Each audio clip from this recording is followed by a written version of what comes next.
Ka pasur raste edhe ku familjarën e dini edhe jo me siguri ku janë emëruar drejtar të komuna të caktuara, ne kemi ndërhyrë dhe ata janë shkarku. Po ka mjaft shumë zyrtarë që në të kaluarën me deklarimin e njëjtë nuk kemi pasur fare gjetje tashmë për shkak të rritjes së burime ku marrim informata dhe analizës pak më të thuktë kemi gjetë dallime, të cilat duhet t'i arsyetojnë mirë nëse munden. Nëse nuk na tregon për zyrtarë cilët kanë këto dallime, apo na tregon pak çfarë dallime keni gjetë? Kemi gjetë pronat pa lojshme, kemi gjetë pronat lojshme. Kemi gjetë edhe hyra që kanë pasur nga biznese, deklaruara pa deklaruara.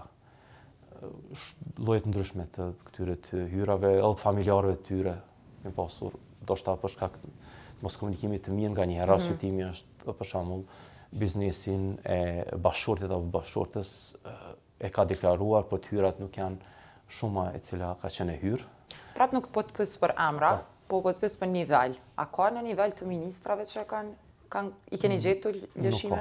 Kjo qeveri nuk ka lidhje të madhe me biznese, edhe si tilla është vështirë që gjendet ndonjë e hyrë përmes qoftë, sepse ne verifikimin e bëjmë duke kontaktuar me institucione që kanë dhëna publike, dhëna me interes publik, përmes ATK-s, për bizneset e tjera, përmenda Agjencinë për Kadastralin të Kosovës, Tatimin Pron, Thesarin, çfarëdo lloj institucioni që mund të ketë dhëna me banka, kudo që kemi nevojë dhe kemi dyshime, dhe si tilla i analizojmë këto dhëna dhe vim deri te gjetjet që kemi pas.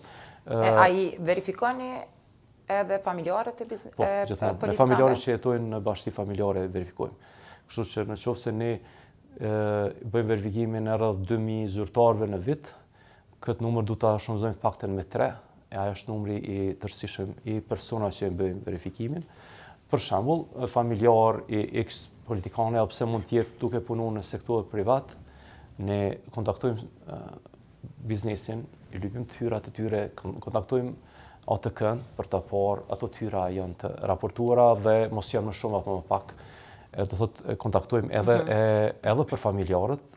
Kjo nganjëherë ka telashe, sepse ka biznese të vogla të cilët nuk kanë edhe ndonjë është vështirë të kontaktohen, janë nganjëherë edhe në vendet rurale, është vështirë të kontaktohen, por kryesisht bazohen. A kishini për shembull çato biznese të cilat ju po i përmendni marrin ndonjë tender aty këto në për institucione të cilat kanë qenë subjekt persona të cilët i keni verifikuar? Ne kryesisht këtu bëjmë një analizë fillestare me marrë detyrës ku i shohim ndërlidhja me biznese e zyrtarëve publik dhe tentojmë t'i parandalojmë. Ne ju tregojmë zyrtarë publik, që fillimisht nuk mund të jenë drejtues të këtyre biznese personalisht, mund të jenë posedues dhe ju tregojmë që nuk mund të marrin kontrata në institucionin ku ata punojnë. Çka ndodh? Ai marrin parasysh këto rekomandime të cilat i marrin për anës juaj? Kryesisht po. Kemi pas raste ku ka pasur tentativë, pastaj ne kemi ndërhyrë dhe është anuluar proceset caktuara.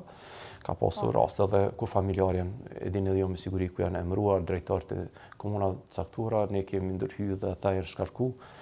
Po sepse problemet kryesisht shndrojnë atë që një politikan i caktuar mundet hiç mos me pas aksione në një biznes të caktuar, po e ka një familjar aty dhe më pas aty buhen edhe tash lidhja e familjes te ne është deri te shkolla e 4 direkte dhe te 3 indirekte.